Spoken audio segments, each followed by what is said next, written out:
नहीं तेरा नशेमन कसरे सुल्तानी के गुंबद पर, तू शाही है बसेरा कर पहाड़ों की चट्टानों में। दोस्तों, क्या कभी आप लोगों ने ये सोचा है कि आखिर इल्लामा इकबाल ने मुसलमानों के लिए सिर्फ शाहीन का ही इंतखाब क्यों किया? आखिर वो क्या वजह थी जिसकी वजह से अल्लामा इकबाल ने अपनी शायरी में बारहा इस परिंदे का जिक्र किया है? और आखिर शाहीन में ऐसी कौन कौन सी खूबियां थी जो अल्लामा इकबाल एक सच्चे मोमिन में देखना चाहते थे? तो आज की इस वीडियो में हम आपको बताएंगे कि आखिर अल्लामा इकबाल ने मुसलमानों को शाहीन से ही क्यों तशबीह दी है, और आखिर शाहीन की वो कौन कौन सी खूबियां थी जो अल्लामा इकबाल एक सच्चे मोमिन में देखना चाहते थे। तो आज की इस वीडियो को आखिर तक लाजमी देखिएगा और हमारे चैनल को सब्सक्राइब कर लीजिएगा और साथ ही साथ बेल के आइकन पर भी क्लिक कर लीजिएगा, क्योंकि दोस्तों हम अपने चैनल पर अल्लामा इकबाल से मुताल्लिक और भी इंफॉर्मेटिव वीडियोस अपलोड करेंगे।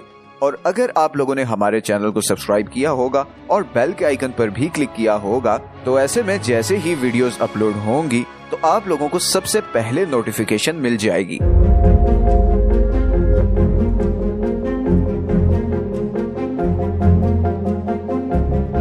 तो दोस्तों, मुसलमानों को शाहीन से तशबीह देने की पहली वजह है दूर अंदेशी। कौन यकीन कर सकता है कि शाहीन जैसा आम परिंदा भी दूर अंदेश हो सकता है? ये अपनी बेपनाह तेज नजर की वजह से मीलों दूर तक की चीजों को बड़ी आसानी से देख सकता है। यहाँ तक कि अगर मौसम साफ भी ना हो तब भी शाहीन बड़ी आसानी से दूर की चीजों को देख सकता है।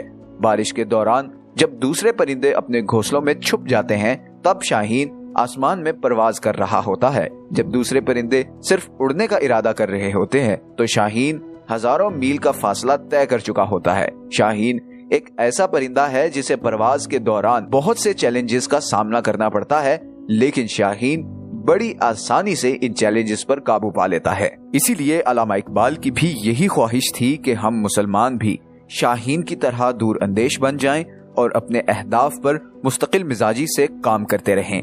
हमें छोटी छोटी बातों पर हिम्मत नहीं हारनी चाहिए और हमें इतना मजबूत होना चाहिए कि नाकामी भी हमें खौफजदा ना कर सके। ऐसे में अल्लामा इकबाल ने क्या खूब कहा है, तू शाही है परवाज है काम तेरा, तेरे सामने आसमां और भी हैं। वैसे दोस्तों, आप लोगों को अल्लामा इकबाल का कौन सा शेर सबसे ज्यादा पसंद है? हमें कमेंट्स में बताना मत भूलिएगा। तो दोस्तों, शाहीन की एक और बड़ी दिलचस्प खूबी है मंसूबाबंदी। इस हवाले से अल्लामा इकबाल ने क्या खूब कहा है कि परवाज है दोनों की उसी एक फिजा में, करगिस का जहां और है शाही का जहां और। ये देखा गया है कि शाहीन जो कुछ भी करता है वो बेतरतीब नहीं होता, बल्कि इसमें एक मुनासिब मंसूबाबंदी शामिल होती है। शाहीन की तवज्जो उसके मुकर्ररा हदफ पर रहती है। इसीलिए अल्लामा इकबाल की भी यही ख्वाहिश थी कि हम मुसलमान भी शाहीन की तरह अपनी तवज्जो अपने मुकर्ररा हदफ पर रखें और किसी भी फजूल चीज में अपना कीमती वक्त बर्बाद ना करें। वैसे दोस्तों, क्या आप लोग भी अपनी जिंदगी में कोई मंसूबाबंदी करते हैं? हमें कमेंट्स में लाजमी बताइएगा। शाहीन की अगली खूबी है इसका नडर और बेबाक होना। उसकी इस बेबाकी को अल्लामा इकबाल ने इन अल्फाज में कलमबंद किया है, नहीं तेरा नशेमन कसरे सुल्तानी के गुंबद पर, तू शाही है बसेरा कर पहाड़ों की चट्टानों में। ये देखा गया है कि शाहीन दूर अंदेश होने के साथ साथ नडर भी है।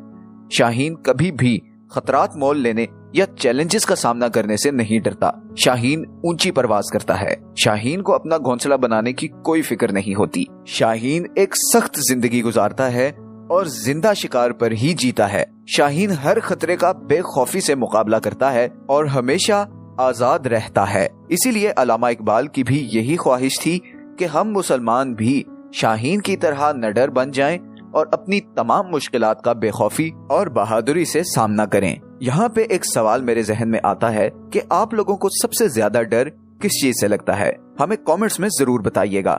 शाहीन की अगली खूबी है इसका खुद मुख्तार होना। इस हवाले से अल्लामा इकबाल ने लिखा है, परिंदों की दुनिया का दरवेश हूँ मैं कि शाहीन ना था। इकबाल शाहीन और मुसलमानों के दरमियान मुवाजना करते हुए ये नसीहत करते रहे हैं कि मुसलमानों को आंखें बंद करके दुनिया की पैरवी नहीं करनी चाहिए, बल्कि अपनी शनाख्त पैदा करनी चाहिए। किसी दूसरे के काम से फायदा उठाने के बजाय हमें अपने काम में महारत हासिल करना चाहिए क्योंकि मुसलमान रहनुमा बनने के लिए पैदा होता है। आखिरी खूबी जो इकबाल ने शाहीन में देखी वो थी इसका हमेशा आगे बढ़ते रहना। ये देखा गया है कि शाहीन ने कभी मुस्तकिल जगह पर कयाम नहीं किया और ना ही अपना घर बनाया। इसके बजाय शाहीन हमेशा परवाज करता है और अपने हकीकी मकसद की तरफ आगे बढ़ता है। इसी तरह बहैसियत मोमिन हमारा आखिरी मकसद जन्नत है और हमें हाल में मशगूल होकर या मुस्तकबिल के डर से अपनी जिंदगी को जाया नहीं करना चाहिए। अल्लामा इकबाल की भी यही ख्वाहिश थी